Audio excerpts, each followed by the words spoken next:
Take off that uniform right now. Immediately. Lieutenant Jake Morrison's voice thundered across the Fort Thunder training grounds, cutting through the 47 degrees Celsius Arizona heat like a blade through butter. Emma Hayes, a 38-year-old woman with light brown hair tied in a simple bun, stood motionless among 30 elite soldiers who were already laughing at the confrontation. Her faded BDUs looked like they'd seen better days, worn at the edges and patched in places that suggested years of hard use. "I said take it off. Civilians have no right wearing military uniforms." Jake stepped forward, his face flushed red with anger, his finger pointing at Emma like a weapon. The muscular lieutenant towered over her small frame, using his 6'4" height to intimidate. Emma slowly set her worn backpack on the ground, her hands trembling slightly, not from fear, but from old nerve damage that had plagued her for years. As she began unbuttoning her jacket, the laughter from the young soldiers grew louder, mocking what they saw as a weak-old woman being put in her place. But when the jacket slipped down in the scorching desert sun, the entire training ground froze, as if time itself had stopped. Across Emma's back and shoulders, a massive tattoo emerged, a black skull with the Roman numeral III, beneath it the words, "Death Brigade, Sole Survivor," and 12 blood-red stars arranged in a circle.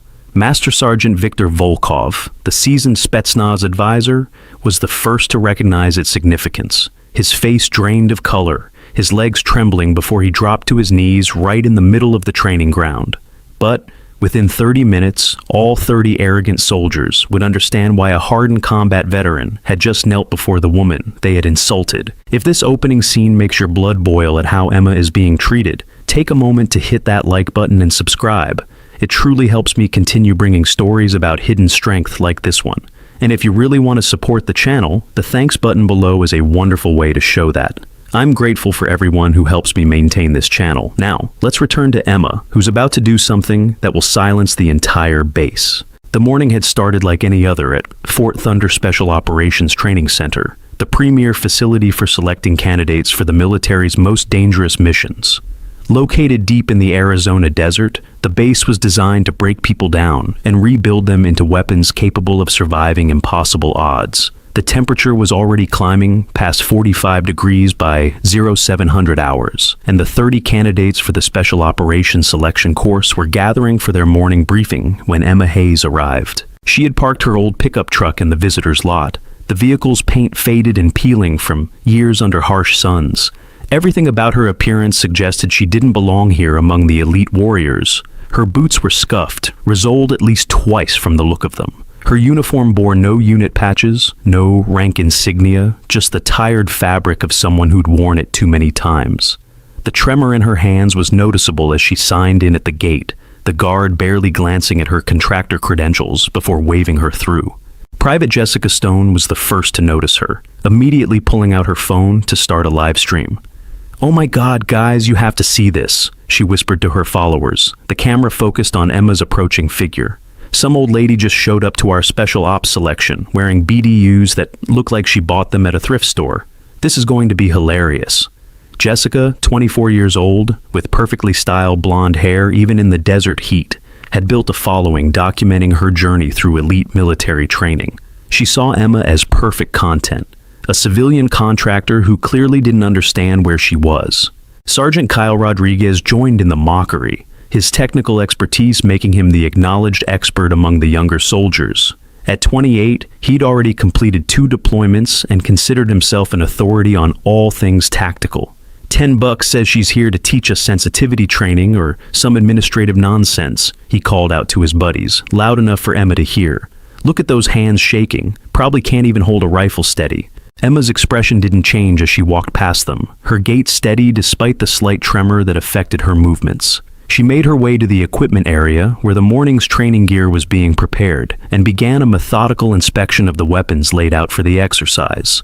Her movements were precise, professional, each rifle checked with an economy of motion that spoke of long practice.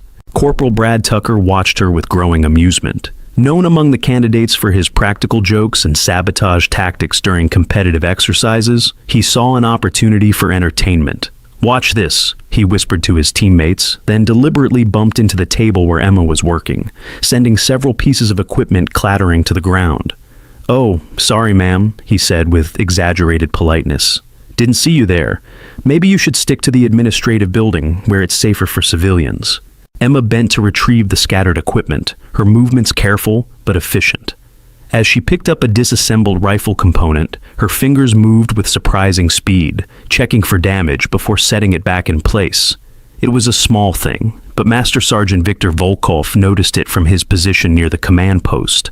The way she handled the weapon parts wasn't casual. It was professional, automatic, the kind of muscle memory that came from years of experience. But it was Instructor Mike Davis who decided to escalate the situation. The 35-year-old former Ranger had little patience for what he saw as interference in his training program. "Excuse me, ma'am," he said, approaching Emma with the kind of barely concealed contempt that came from dealing with too many civilian contractors who thought they understood military operations. "I think there's been a mistake. This area is restricted to selection candidates and training staff. Whatever administrative work you're here for, it needs to be handled through proper channels." Emma looked up from her equipment inspection, meeting his gaze with calm brown eyes that showed no sign of intimidation. "I'm here on authorization from Colonel Patterson," she said simply, her voice carrying a slight rasp that suggested old damage to her vocal cords. "I'm observing the selection process." "Observing?" Jake Morrison had arrived, drawn by the commotion. The lieutenant's imposing physical presence dominated the space around him, his muscled frame and aggressive posture designed to intimidate. "Lady, do you have any idea where you are? This is a special operations selection course. We're training warriors here, not running a tourist attraction. And what gives you the right to wear that uniform?" The challenge in his voice was unmistakable, and the gathered soldiers began to form a semicircle around them, sensing entertainment. Jake had a reputation for aggressive leadership, the kind of officer who believed that strength came from dominance. At 26, he was young for his rank, but made up for it with sheer physical presence and an unwavering belief in his own superiority. Emma's response was to continue her equipment check, apparently unbothered by the growing hostility. This seeming indifference only fueled Jake's anger. Here was some aging civilian contractor ignoring his direct challenge, acting as if she had a right to be in their space, wearing their uniform. "I'm talking to you!" Jake's voice rose to a shout. "That uniform is earned, not borrowed. You're disrespecting every soldier who's bled for the right to wear it. Take it off, now." The training ground had gone quiet except for the sound of Jessica's live-stream commentary. "Oh, this is getting good," she whispered to her phone. "Lieutenant Morrison is about to put this wannabe in her place. You can't just show up to an elite military base dressed like a soldier when you're obviously just some desk jockey." Emma finally stopped her inspection and turned to face Jake fully. The morning sun caught the side of her face, revealing a thin scar that ran from her temple down to her jaw, old and faded, but clearly from something traumatic. Her hands continued their slight tremor as she set down the rifle component she'd been examining. "The uniform," she said quietly, "was issued to me." "By who? Some surplus store?" Kyle Rodriguez joined in, earning laughs from the group. "Ma'am, with all due respect, which isn't much, you need to understand something. This isn't a place for civilians to play soldier. We're preparing for real missions here, life or death operations, not whatever corporate team-building exercise you think this is." Brad Tucker had positioned himself behind Emma, ready to add physical intimidation to the verbal assault. He accidentally kicked her backpack, sending it sliding across the ground. A few items spilled out, a medical kit, some papers, and a small metal case that made a distinctive sound as it hit the concrete. "Oops," Brad said with false concern. "Better be careful with your things. This environment can be pretty harsh for people who aren't prepared for it." Emma knelt to collect her belongings, and as she did, her jacket rode up slightly, revealing just a hint of black ink on her lower back. Viktor Volkov, still observing from his position, felt something stir in his memory. The shape, the style of what little he could see, it reminded him of something. But Jake Morrison wasn't finished. "I gave you an order," he said, stepping closer, using his height advantage to loom over her as she gathered her things. "Remove that uniform. You have no right to wear it. I don't care what civilian contractor badge you're carrying or who you think authorized you to be here. In my training area, you follow my rules." Emma stood slowly, her backpack secured, and met his gaze without flinching. The tremor in her hands seemed more pronounced now, but her eyes remained steady. Around them, the soldiers were pulling out phones, recording what they expected to be a humiliating confrontation. Some were taking bets on how long it would take the old woman to break down and leave. "You want me to remove the uniform?" Emma said, not a question but a statement. Her fingers moved to the buttons of her jacket with deliberate slowness. "Very well."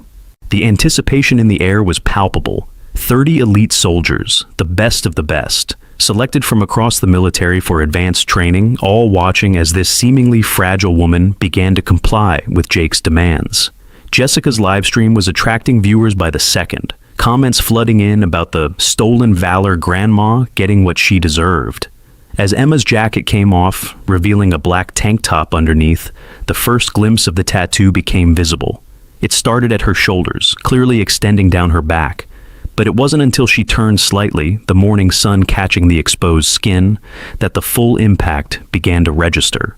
The tattoo was massive, professional, and unlike anything the young soldiers had ever seen. Military tattoos were common enough, but this was different.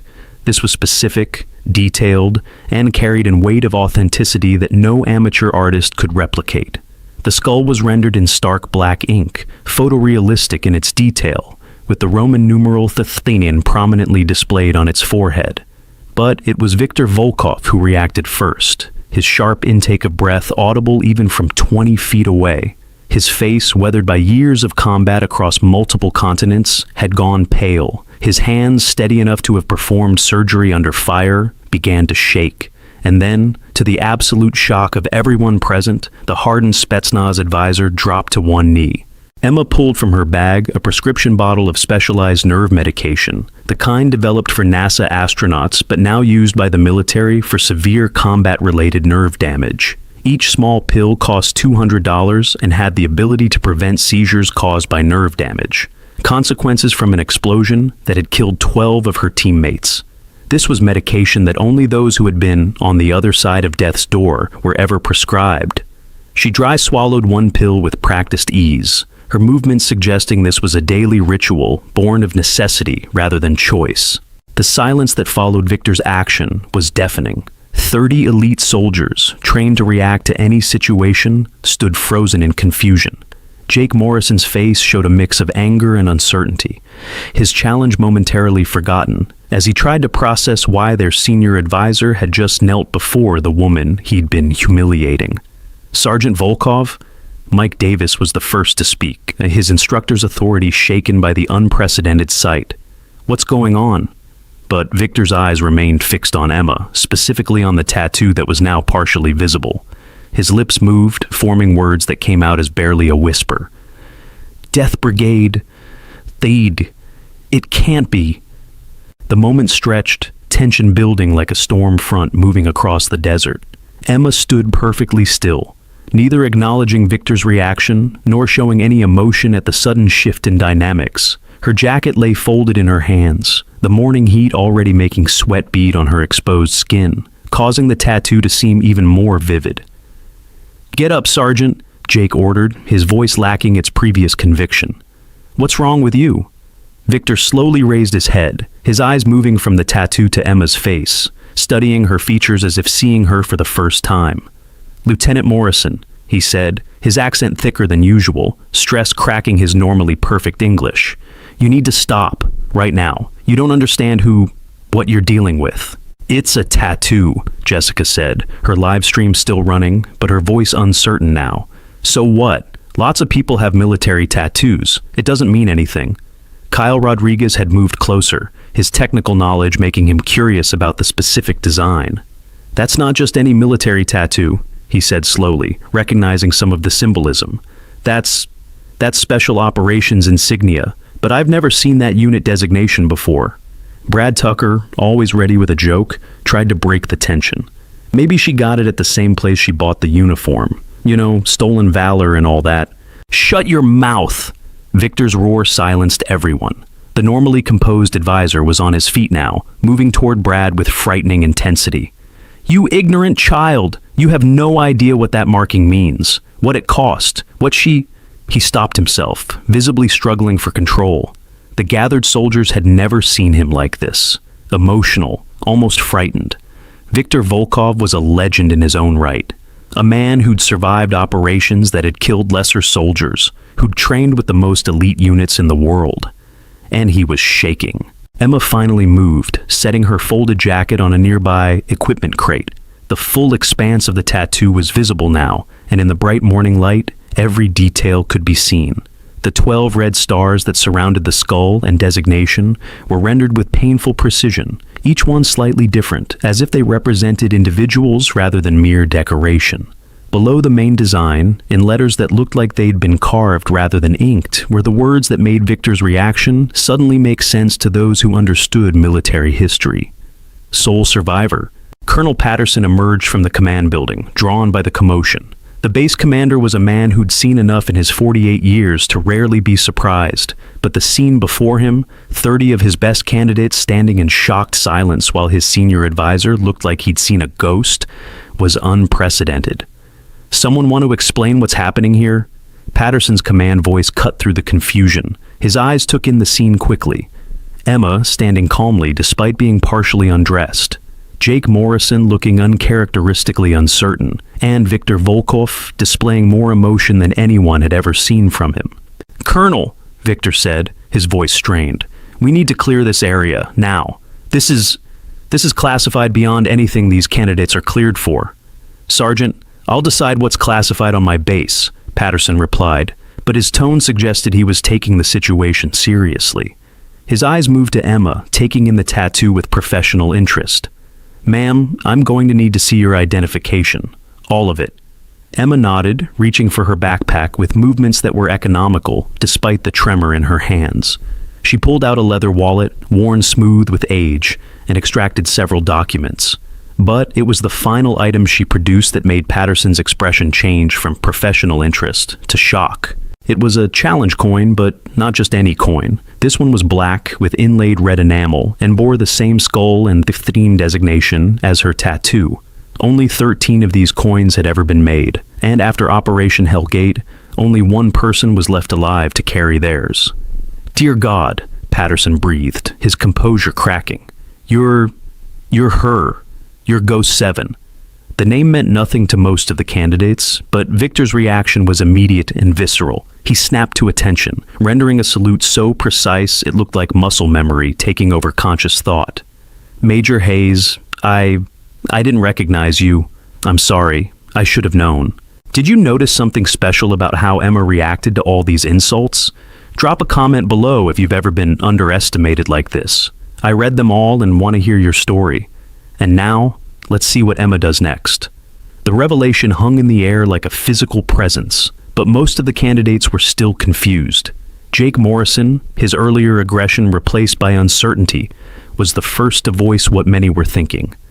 "Major, what's going on here? Who is Ghost 7? Emma finally spoke, her voice carrying clearly despite its slight rasp. "Someone who shouldn't exist anymore," she said simply. "Someone who was supposed to die with her unit 5 years ago." "Death Brigade the 13th, Victor said, his voice filled with something approaching reverence. "Operation Hellgate. 13 operators sent on a suicide mission to eliminate a terrorist cell that was planning to detonate dirty bombs in 3 major cities. Intelligence said there were 50 hostiles. There were 200. The candidates were listening now, their phones lowered, live streams forgotten. This wasn't the humiliation of a civilian contractor anymore. This was something else entirely, something that was making their instructors react in ways they'd never seen. 13 went in, Victor continued. 1 came out, but not before completing the mission, not before holding a defensive position alone for 6 hours after the rest of her unit was killed. Ghost 7, the last of Death Brigade 13. Emma's hand moved unconsciously to her side, where beneath her tank top, other scars were visible. Bullet wounds, shrapnel damage, the physical reminders of a night that had become legend in special operations circles. The tremor in her hands, they realized now, wasn't from age or weakness. It was nerve damage from the explosion that had killed her entire team. Jake Morrison's face had gone through a series of expressions: confusion, disbelief, and finally something approaching horror as he realized what he'd done. He'd publicly humiliated, insulted, and ordered around one of the most decorated special operations soldiers in recent history, a woman who'd survived what 13 elite operators couldn't. But, Kyle Rodriguez said, his technical mind still trying to process the information, Death Brigade was classified beyond top secret. Those operations never happened officially. How do we know? He was cut off by Emma pulling up her tank top just enough to show her left side. There, in neat rows, were 12 small star tattoos, each with initials beneath them. Jackson, Martinez, Chen, Williams, Brown, Thompson, Garcia, Anderson, Taylor, Wilson, Moore, Davis. She recited each name from memory, her voice steady despite the emotion behind it. 12 stars for 12 brothers who didn't make it home, 12 reminders of why I'm still here. The silence that followed was profound. These young soldiers, elite as they were faced with something beyond their experience. They trained for dangerous missions, prepared for the possibility of death. But here was someone who had faced it, survived it, and carried the weight of being the only one who did. Mike Davis found his voice first. "Ma'am, we didn't know." "You weren't supposed to," Emma replied. "My identity has been classified for 5 years, for the safety of ongoing operations and the protection of assets still in the field." She turned to Patterson. "Colonel, I believe we need to have a conversation about why I'm really here." Patterson nodded slowly. "Clear the training ground," he ordered. "All candidates report to Barracks 3 for standby. Senior staff, my office in 15 minutes. But Jake Morrison stepped forward. "Wait," he said, his earlier arrogance completely gone.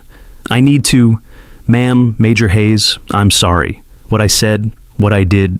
"You acted on the information you had," Emma cut him off. "You saw a civilian contractor out of place and challenged it. That's what you're trained to do." She paused, looking around at all of them. "But maybe now you'll understand that not everything is as it appears. Not everyone who looks weak is, and not everyone who seems strong will be there when it counts." The candidates began to disperse, but their movements were slow, reluctant. Jessica Stone had long since stopped her live stream, her face pale as she realized she'd been mocking someone whose service record would make her own aspirations look like children's games. Brad Tucker, the joker who'd kicked Emma's bag, looked like he might be sick. As the training ground cleared, Victor approached Emma with careful steps. "Major, may I ask, why are you here? After everything, why come back to this?" Emma looked out across the desert, the heat shimmer already making the horizon dance. "Because Death Brigade Verschoing Thor is being formed," she said quietly, "and someone needs to select them, someone who understands what we're asking them to do." Victor's intake of breath was sharp. "Another suicide mission?" "A nuclear facility," Emma confirmed. "Terrorist-controlled, hardened defenses, minimal chance of extraction." She turned to face him. 13 volunteers needed, and I need to know they understand what they're signing up for. That's why I came here like this. Let them show me who they really are when they think no one important is watching." "And what did you see?" Patterson asked, having returned after issuing his orders. Emma's smile was sad, tinged with the weight of experience. "I saw potential, and I saw problems, but mostly I saw young soldiers who haven't yet learned that the hardest battles aren't always against the enemy. Sometimes they're against our own assumptions." She moved to collect her jacket, her movements still careful, still managing the constant tremor that was her reminder of Hellgate. As she pulled it back on, covering the tattoo that had changed everything, she added, "I need 30 minutes to contact Pentagon. Then we'll discuss which of these candidates might be suitable for what's coming." As she walked toward the command building, flanked by Patterson and Victor, the weight of what had just happened settled over Fort Thunder like a physical presence. 30 elite soldiers had just learned that their morning harassment of a seemingly weak civilian contractor had actually been their first test for selection into something far more serious than they'd imagined. And they'd failed. In her quarters an hour later, Emma sat before a secure communications terminal, her trembling fingers steady enough to input the complex authorization codes required for her level of clearance. The face that appeared on the screen was General Patricia Morrison. No relation to the lieutenant who'd confronted her, despite the shared surname. "Go 7, the general said without preamble. "Report." "Initial assessment complete," Emma replied. 30 candidates observed under stress conditions, 5 showed potential aggression that could be channeled. 3 demonstrated technical skills worth developing. 1 showed protective instincts that might be valuable. "And the others?" "Followers," Emma said simply. They'll go along with whatever the strongest personality in the room decides. That makes them dangerous in the wrong situation. The general nodded. Your recommendation? I want to run them through secondary assessment, but not standard exercises. I need to see how they react when they think a teammate is in genuine danger, when they have to choose between following orders and doing what's right. Approved. You have full authority to structure the selection as you see fit. Emma, the general's professional mask slipped slightly. Are you sure about this? After Hellgate, no one would blame you for walking away. Emma's hand moved unconsciously to her side, where the stars marked her lost team. Someone has to select them, Patricia. Someone who understands the cost. Who better than the one who's already paid it? The connection ended, leaving Emma alone with her thoughts. Through her window, she could see the candidates gathering in small groups, undoubtedly discussing the morning's revelations. She wondered how many of them understood that they'd already begun the real selection process, that every action from here forward would be weighted against a standard they couldn't imagine. Death Brigade had always been different from other special operations units. It wasn't just about skill or courage, or even the willingness to die for the mission. It was about understanding that sometimes the mission required everything. Your life, your identity, your very existence erased in service of something greater. 13 had understood that when they'd entered that compound 5 years ago. 13 had made peace with death before they'd even boarded the helicopters, and one had survived to carry the weight of their sacrifice. Now she needed to find 13 more who could do the same. A knock on her door interrupted her thoughts. Enter, she called, not turning from the window. Jake Morrison stepped into the room, his earlier swagger replaced by something more subdued. He stood at attention, waiting for acknowledgement. Lieutenant, Emma said, finally turning to face him. You're out of uniform. Jake looked down at himself in confusion, then realized she was referring to his attitude rather than his clothing. Ma'am, I came to apologize properly. What I did this morning was exactly what I expected, Emma interrupted. You're aggressive, dominant, used to being the apex predator in any room. It served you well in your career so far. She studied him with eyes that had seen too much. Tell me, Lieutenant Morrison, have you ever been afraid? Truly afraid? Jake's jaw tightened. Yes, ma'am. First deployment. Convoy hit an IED. Lost 2 good men. And how did you react? I froze for maybe 3 seconds. Then training took over. We secured the scene, called for medevac, maintained security until extraction arrived. Emma nodded. 3 seconds. Do you know how long I froze when the compound exploded at Hellgate? Jake shook his head. 0, Emma said quietly. Because I'd already accepted that I was dead the moment we entered that valley. When you've made peace with death, fear becomes irrelevant. The question is, can you operate in that space? Can you function knowing that survival isn't part of the mission parameters? The lieutenant was silent for a long moment. I don't know, he admitted finally. That's the first honest thing you've said to me, Emma observed. It's a start. If this moment is giving you chills, share this video with someone who needs to see that strength comes in unexpected forms. The reveal coming up will change everything. The afternoon sun was brutal as Emma made her way back to the training ground, now dressed in proper military attire that bore her actual rank insignia.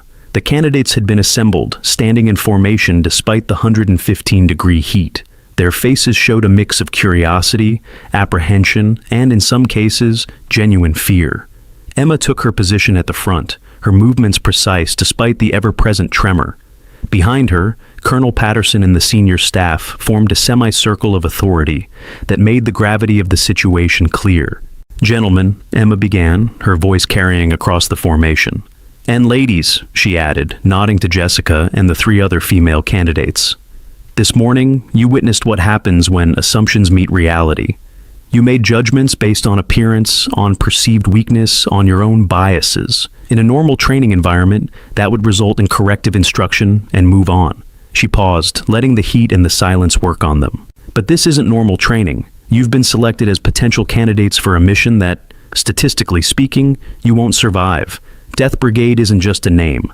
It's a promise. A promise that you'll complete the objective regardless of cost. That you'll keep fighting when everyone else is dead. That you'll make decisions no human should have to make in service of a greater good. Movement in the formation caught her eye. Private First Class Maria Santos, One of the quieter candidates who'd stayed back during the morning's confrontation had raised her hand. "Yes, Private. Ma'am, why tell us this? If the mission is classified, why reveal its nature?" Emma's smile was grim. "Because lying to you would be worse. You deserve to know what you're volunteering for. Death Brigade has had 14 iterations over the past 20 years. Average survival rate is 15%. My unit was an anomaly. We had 7% survival. Me." She pulled out a tablet, swiping through until an image appeared on the screen behind her. It showed 13 people in tactical gear, faces obscured by balaclavas, standing in front of a helicopter. The photo was dated March 5th, 2011. 2 days after this photo was taken, 12 of these operators were dead. Not from failure, they completed the mission, eliminated over 200 hostiles who were planning to kill thousands of civilians. But the intelligence was wrong about enemy strength, about reinforcements, about everything except the location of the targets. Emma touched the screen and individual photos appeared. Faces now visible, human beings rather than just operators. Staff Sergeant Marcus Jackson, sniper, could put a bullet through a playing card at 1,000 meters. Died holding the east entrance while I tried to stabilize Williams. Sergeant First Class Luis Martinez, demolitions. Best technical mind I've ever worked with. Used his body to shield the rest of us from a grenade. Corporal David Chen, comms specialist. Maintained contact with command until a sniper's bullet took him mid-sentence. They weren't heroes because they died. They were heroes because they knew death was likely and went anyway. Because the mission, stopping those dirty bombs from reaching Los Angeles, Chicago, and New York, mattered more than their lives. The formation was utterly still now, the reality of what was being discussed sinking in. "So," Emma continued, "the question each of you needs to answer is simple. Are you willing to be forgotten? To have your sacrifice classified? Your family told you died in a training accident. Your name erased from everything except a wall in a building that doesn't officially exist." Silence stretched until Jake Morrison stepped forward. "Ma'am, permission to speak?" "Granted." "This morning, I showed you disrespect, poor judgment, aggression without purpose." He paused, visibly struggling with the words. "But I also showed you who I am under stress. No filters, no pretense. If that's what this selection is really about, seeing who we are when we think no one's watching, then you've seen me at my worst. And I'm still here, still willing. Because if terrorists have nuclear material, if American cities are at risk, then someone has to stop them. Might as well be someone who's already proven he can make bad calls. Means I've got room to improve." Emma studied him for a long moment. "Step back in formation, Lieutenant." Over the next hour, she laid out the parameters of the real selection. It wouldn't be about physical fitness or tactical skills. Those were assumed at this level. It would be about psychological resilience, moral flexibility, and the ability to function when everything went wrong. "Tomorrow," she announced, "we begin with Scenario Alpha. You'll be divided into teams of 5. Each team will face a situation where the mission parameters conflict with survival instincts, where doing the right thing tactically means accepting casualties, where you'll have to choose who lives and who dies based on mission necessity, not personal bonds."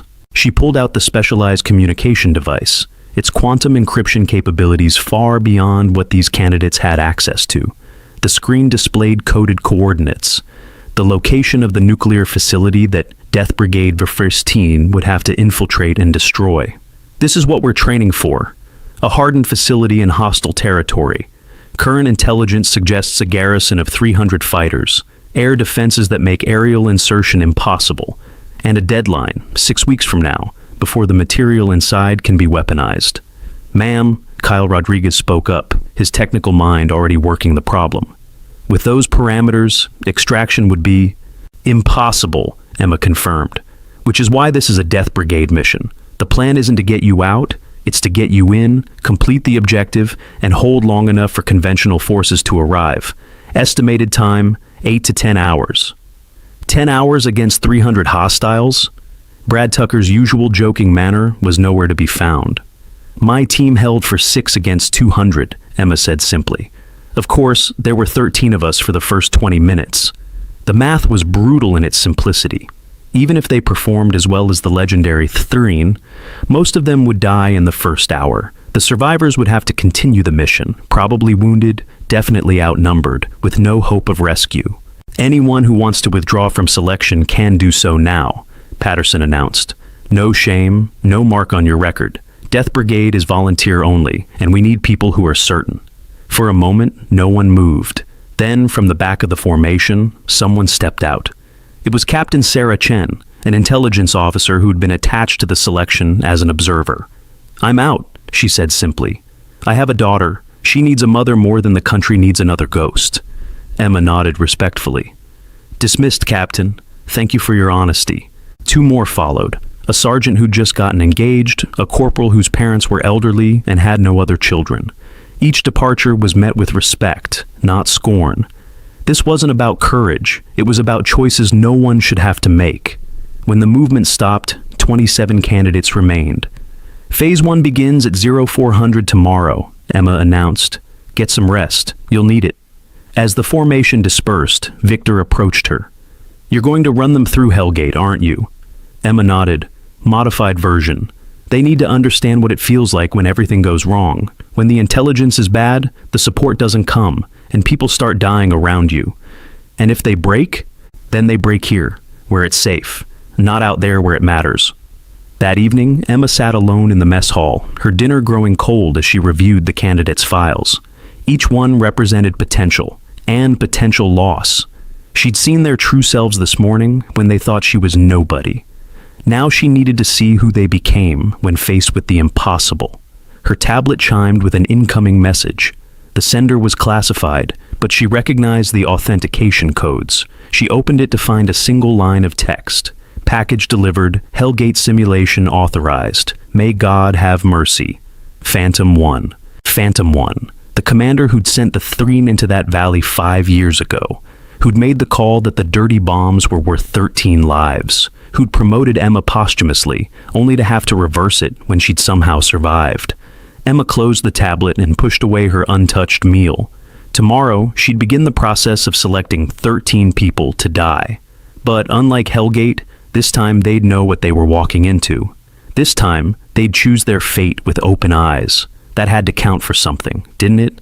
The next story features someone even more shocking, a janitor who turns out to be the owner's daughter. Make sure you're subscribed so you don't miss it. But first, let's see how this ends. 0400 came fast and brutal. The candidates assembled in the pre-dawn darkness, their breath misting in the desert's surprising cold. Emma stood before them in full tactical gear, her rifle slung and ready, looking every inch the operator she'd once been, despite the tremor that never stopped. "Scenario Alpha," she announced without preamble. "Intelligence indicates a high-value target in a compound 15 clicks north. Friendly asset on site requires extraction. Hostile force estimated at platoon strength. Your mission?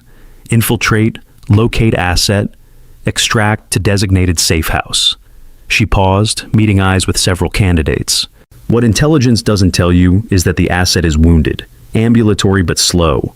The hostiles aren't platoon strength, they're company strength, and the safe house has been compromised. You'll discover these facts in sequence, forcing decisions about mission continuation." Jake Morrison, leading Alpha Team, raised a hand. "Rules of engagement? Weapons free once you make contact. But remember, every shot fired increases hostile response time. Every casualty you take degrades your capability, and the asset must survive or the mission fails." The teams loaded into vehicles, driving out to the training area Fort Thunder had modified overnight. As they disappeared into the darkness, Emma turned to the observation post, where monitors would track every movement, every decision, every failure. "Let's see who breaks first," she murmured. The exercise was designed to be unwinnable by conventional metrics. Each team would face the same cascade of deteriorating circumstances, the same impossible choices. But Emma wasn't looking for success. She was looking for something else, the ability to keep functioning when success became impossible, to find victory in the ashes of defeat. Alpha Team made contact first. Jake's voice crackled over the radio. "Alpha 6, we have eyes on the compound. Count 30+ hostiles visible, requesting permission to..." The explosion cut him off. One of their vehicles had hit an IED, simulated but realistic enough to rattle windows a mile away. In the observation post, Emma watched Jake's biometric readouts spike. Heart rate, blood pressure, stress indicators all redlining. Alpha 6, this is Alpha 1. We have casualties. Thompson and Rodriguez are down. Continuing mission. Emma made a note. First decision, continue despite losses. Expected from Jake, but she noticed he'd assigned someone to stay with the wounded rather than abandoning them. Interesting. Bravo team, led by Jessica Stone, took a different approach. Observing the larger-than-expected hostile force, she pulled her team back to reassess. Smart tactically, but Emma started a timer. How long would they wait? How much time would they waste trying to find a perfect solution to an imperfect problem? By 0600, the sun was turning the desert into an oven, and all 5 teams had made contact. The casualties mounted. 3 dead, 7 wounded, and every team had discovered that their intelligence was catastrophically wrong. It was Mike Davis's Charlie team that found the asset first, and discovered the next complication. The wounded asset was played by a genuine amputee veteran, missing his left leg below the knee, mobility severely limited. The extraction just became exponentially harder. Emma listened to the radio chatter as Charlie team argued. Leave a security element and move fast with the asset. Move as a complete unit but slowly. Split the difference and risk both elements being overrun. In the end, they chose unity and paid for it. The simulated hostile forces, played by Fort Thunder's permanent training cadre, encircled them within minutes. Charlie team found themselves in a running firefight, carrying their asset while casualties mounted. It was brutal to watch, even in simulation. Emma remembered Hellgate, remembered the weight of Williams's body as she dragged him to cover, only to watch him die anyway. Remembered choosing to leave Jackson's body behind because Martinez was still breathing and might be saved. This morning, you witnessed what happens when assumptions meet reality. Emma thought about her words from yesterday as she watched these elite soldiers struggle with decisions that had no good answers. Now you're learning what happens when reality meets hell. By 0800, 3 of the 5 teams had been effectively eliminated, overwhelmed by superior numbers and cascading complications. Jessica's Bravo team had spent too long planning, arriving at the compound to find the asset already executed by hostiles who'd been alerted by other teams' actions. Jake's Alpha team had fought magnificently, but been whittled down to just him and 1 other survivor, still trying to complete the mission with pure aggression. It was Delta team, led by the quiet Maria Santos, that surprised everyone. Faced with the same impossible circumstances, Maria had made a different choice. She'd sent 2 of her team to create a diversion, knowing it would likely result in their deaths, but drawing hostile attention. The remaining 3 had infiltrated successfully, found the asset, and then made the coldest decision of all. They'd called in danger close artillery on their own position. In the observation post, Emma leaned forward, watching Maria's team huddle in a drainage ditch with the asset as simulated artillery rained down around them. The hostile forces were decimated, but the chance of friendly casualties was enormous. Delta 6, this is Control, Emma transmitted personally. Confirm your call for fire. Maria's voice came back steady despite the chaos. Control, Delta 6. Confirm danger close. We have hard cover. An asset is protected. Hostiles do not. Request immediate suppression. It was exactly what Emma would have done. What she had done at Hellgate when conventional tactics failed. Sometimes the only way to win was to make the enemy pay such a price that even your defeat became their catastrophe. When the smoke cleared, Maria's team emerged with the asset intact. 2 of her 5 were dead, 1 wounded, but they'd completed the objective where the others had failed. The debrief that followed was unlike any the candidates had experienced. Emma stood before them, no longer the trembling contractor they had mocked, but a commander evaluating warriors for a mission that would likely kill them. The screens behind her showed footage from each team's exercise, their failures and successes laid bare. Delta team, Emma began, her eyes on Maria Santos. You sacrificed 2 team members to create a diversion. Explain your reasoning. Maria stood at attention, her young face set with determination. Ma'am, the arithmetic was simple. 2 casualties to save 3 plus the asset, versus losing everyone trying to maintain unit integrity. In a real operation, those 2 volunteers would know their sacrifice enabled mission success. And if those 2 were your best friends, Your lovers? Your family? Maria's jaw tightened. Then I'd hope they'd understand that their deaths meant something, ma'am. That's what we sign up for. Emma nodded slowly, then turned to Jake Morrison. Alpha Team fought to the last man. Admirable or foolish? Jake had been wrestling with this question since the exercise ended. Foolish, ma'am. I let pride override tactics. Should have adapted when the situation changed, not tried to punch through with pure aggression. But you stayed with your wounded, Emma observed, even when it compromised your speed. Leave no one behind, Jake replied immediately. That's not negotiable. Even if it means mission failure, Jake hesitated. I don't know, ma'am. Good, Emma said, surprising everyone. Anyone who answers that question easily hasn't thought it through. At Hellgate, I left Sergeant Davis's body behind because carrying him would have meant Thompson died, waiting for medical attention. I still see Davis's wife sometimes. She still doesn't know her husband's body lay in that valley for 3 days before we could recover it. The room was silent, the weight of real consequences settling over theoretical exercises. Emma continued through each team, dissecting decisions with surgical precision. But she wasn't just evaluating tactics. She was watching how they handled criticism, how they processed failure, how they internalized lessons written in simulated blood. When the debrief ended, Emma made an announcement that sent ripples through the candidates. Individual evaluations begin tomorrow. Each of you will face a personal scenario designed to test your specific weaknesses. But tonight, she paused, studying their faces. Tonight, you have a different assignment. Write a letter to whoever matters most. Tell them goodbye without telling them why. If you can't do that, you're not ready for Death Brigade. That evening, Fort Thunder was quieter than usual. In barracks rooms and empty offices, 27 elite soldiers struggled with words that might be their last real communication with loved ones. Jake Morrison sat at his desk, his usual confidence shattered as he wrote to his mother. How did you tell someone who'd raised you alone, who'd sacrificed everything for your education and opportunities, that you were volunteering to not come home? Jessica Stone had started her letter 6 times, each attempt dissolved in tears. Her followers knew her as a fearless warrior, but facing her little sister through words on a page broke something inside her. Maria Santos wrote with steady hands, her letter to her father filled with gratitude rather than goodbye.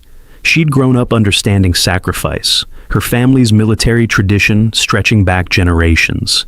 He would understand, even if it destroyed him. Emma made rounds that night, not entering but observing. Through cracked doors and windows, she saw them struggling with mortality in ways that no training exercise could replicate.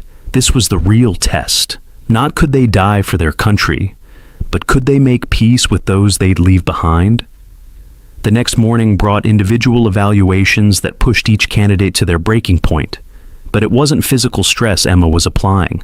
It was moral, emotional, psychological pressure that revealed character in ways that no amount of training could hide. Kyle Rodriguez faced a scenario where technical perfection conflicted with human necessity. Save the data that could prevent future attacks, or save the wounded teammate who held the encryption keys in his dying mind.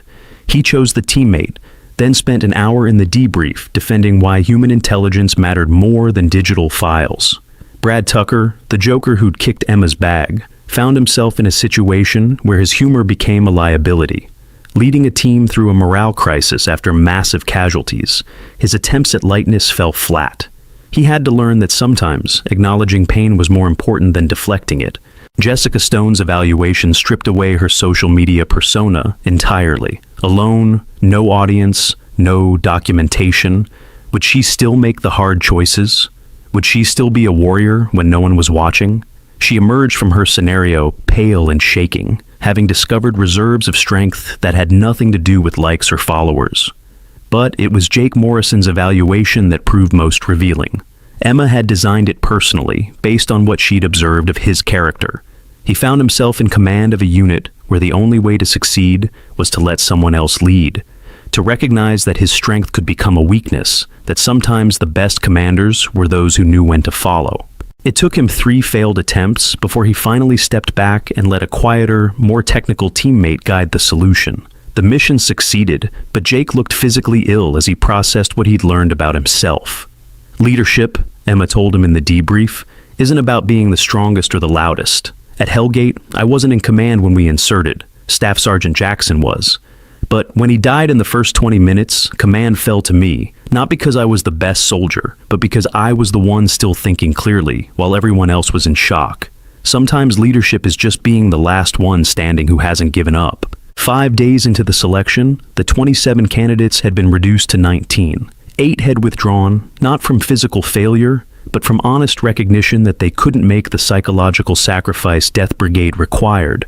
Each departure was honorable, respectful, and probably saved their lives. Emma gathered the remaining 19 in the same conference room where she'd first revealed the true nature of the selection. This time, she wasn't alone. General Patricia Morrison had arrived from the Pentagon, along with 2 other figures whose faces were obscured by security requirements. "Ladies and gentlemen," General Morrison began, "what I'm about to brief you on is classified beyond top secret. The nuclear facility in question isn't theoretical. It exists, the threat is real, and we have a narrow window to act." The screens came alive with satellite imagery, technical specifications, defensive positions. The reality was worse than the scenarios they had trained on. The facility was a fortress, built into a mountainside, with natural defensive advantages that made conventional assault impossible.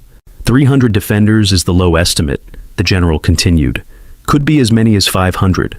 Air defenses make insertion by helicopter impossible beyond this ridgeline, 8 clicks from the objective. Any force will have to traverse on foot through hostile territory just to reach the outer perimeter. One of the obscured figures spoke, voice digitally altered. "The nuclear material inside is enough for 3 devices. Our intelligence indicates they're 2 weeks from completing weaponization. If those weapons leave that facility, we lose any chance of tracking them until they detonate in American cities." Emma watched the candidates process this information. Some faces showed fear, others determination. Jake Morrison looked like he'd aged 5 years in as many days. Jessica Stone had stopped wearing makeup, her Instagram-perfect appearance replaced by something harder and more honest. Maria Santos took notes with the same steady hands that had called in artillery on her own position. "Why Death Brigade?" Kyle Rodriguez asked. "With respect, ma'am, why not a larger conventional force? Or a drone strike?" General Morrison pulled up another image. The facility is built under a refugee camp. 12,000 civilians, mostly women and children, living directly above the underground complex. Any large-scale assault or bombing would be a massacre that would turn the entire region against us permanently.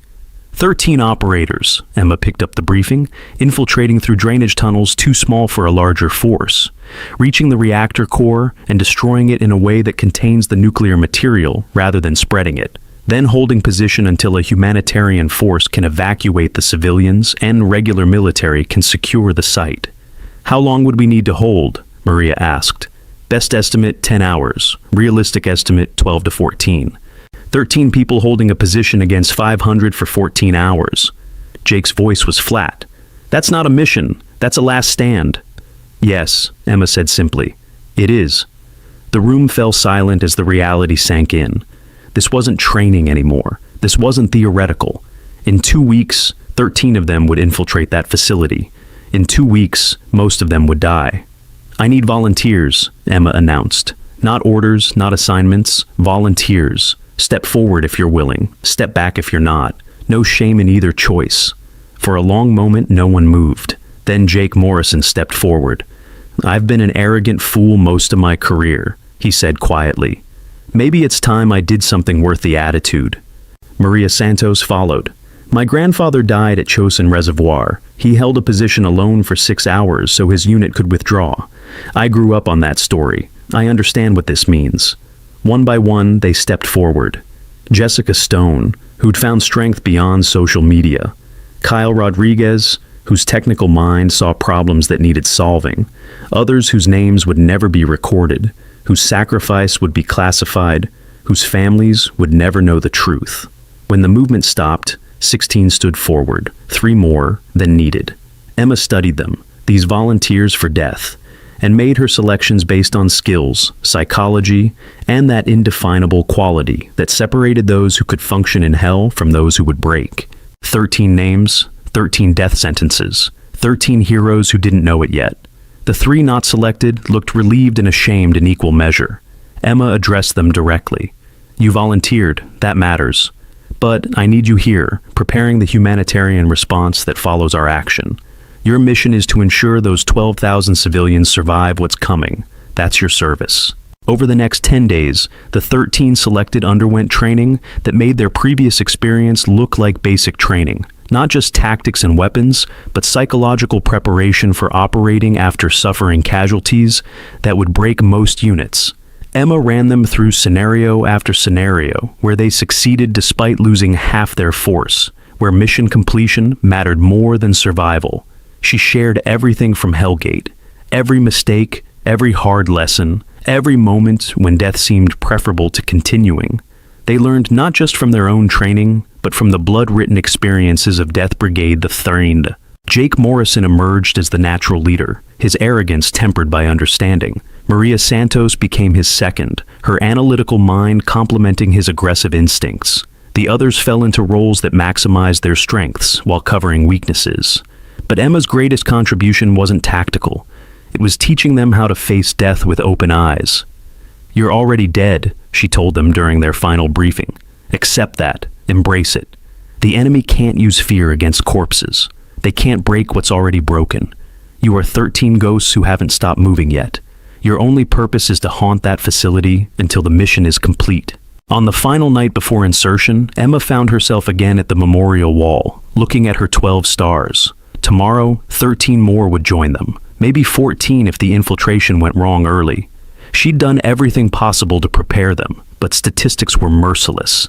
Death Brigade had a 15% survival rate across all iterations. That meant 2 might come home. Maybe. Jake Morrison found her there.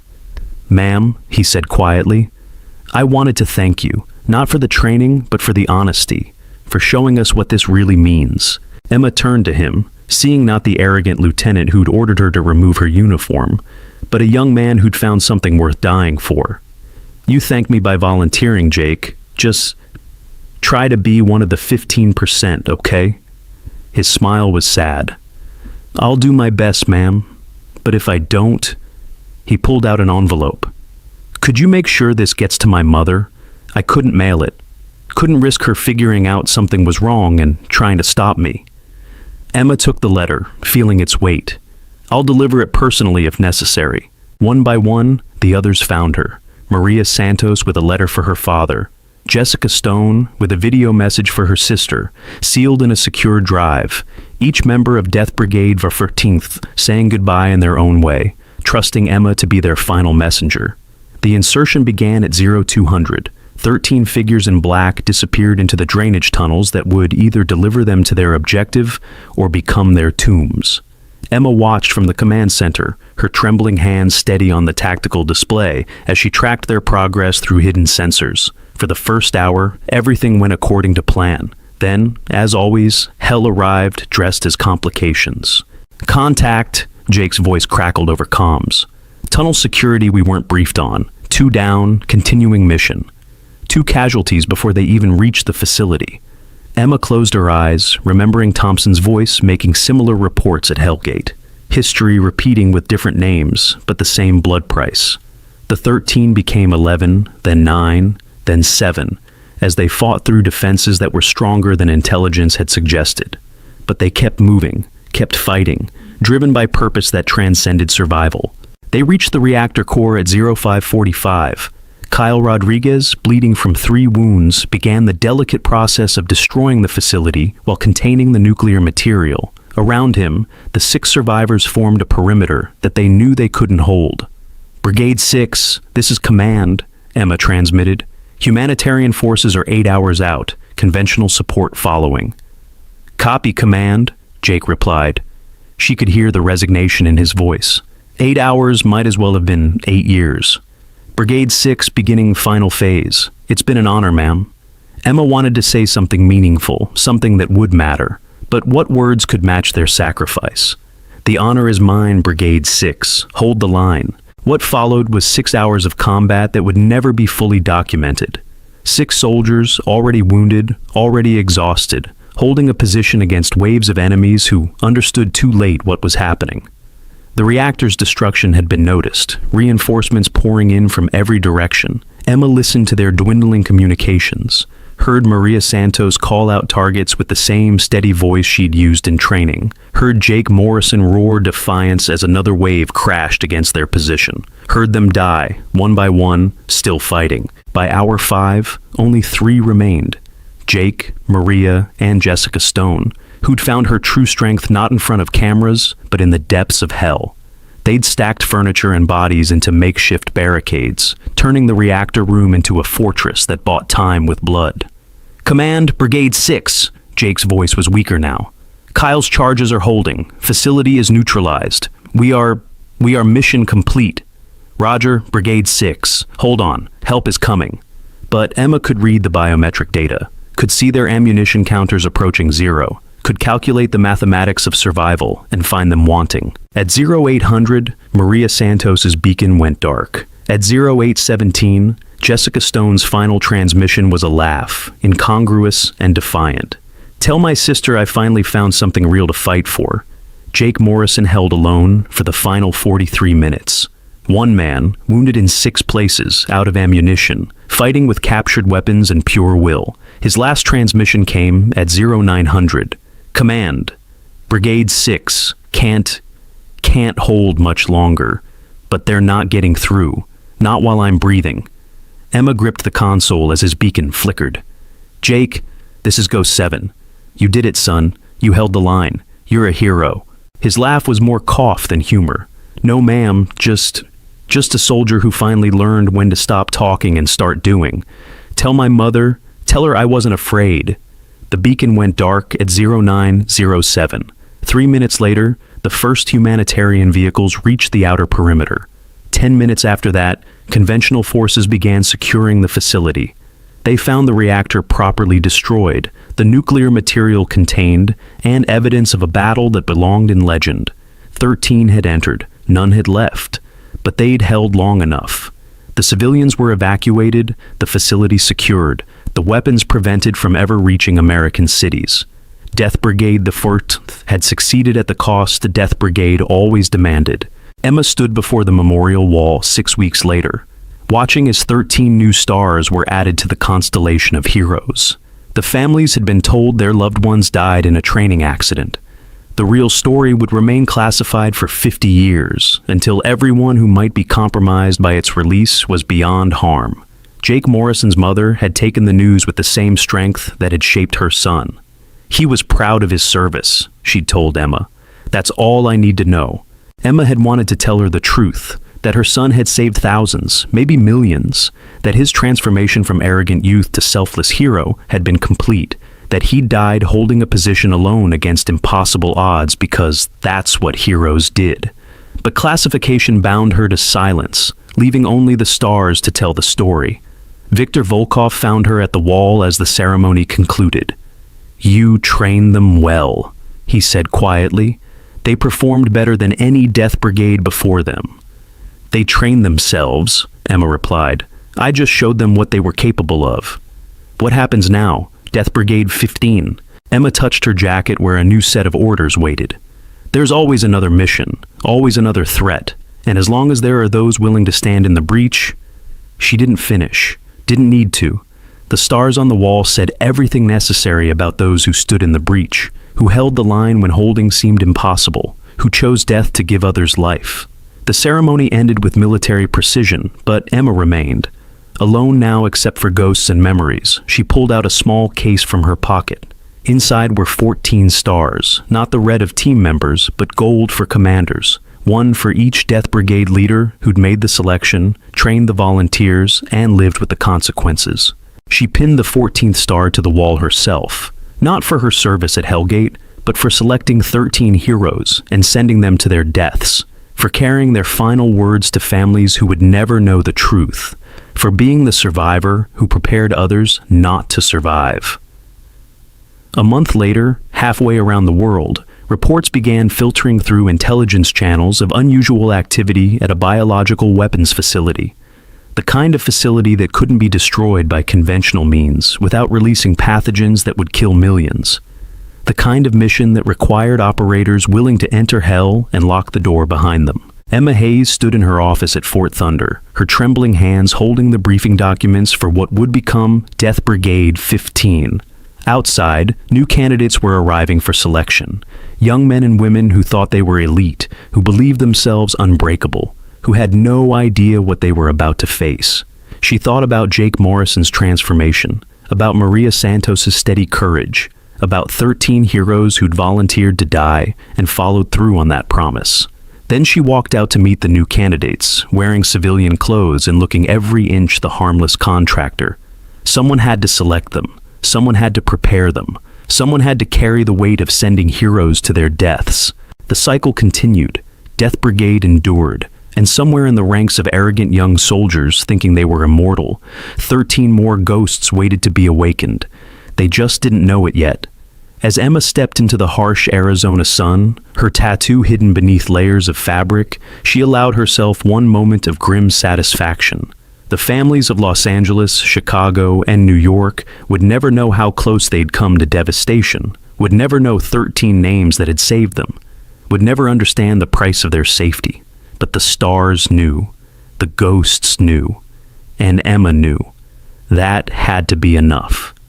Death Brigade never dies, she whispered to herself, the ancient motto of a unit that didn't officially exist. They just go darker. Behind her, the memorial wall stood silent, witness to those who'd gone darkest of all. And ahead, new volunteers waited to join them. The mission continued. The sacrifice endured. And Emma Hayes, Ghost 7, sole survivor of Death Brigade the 3rd, prepared to select the next 13 souls willing to trade their lives for others. Because someone had to stand in the breach. Someone always had to stand in the breach.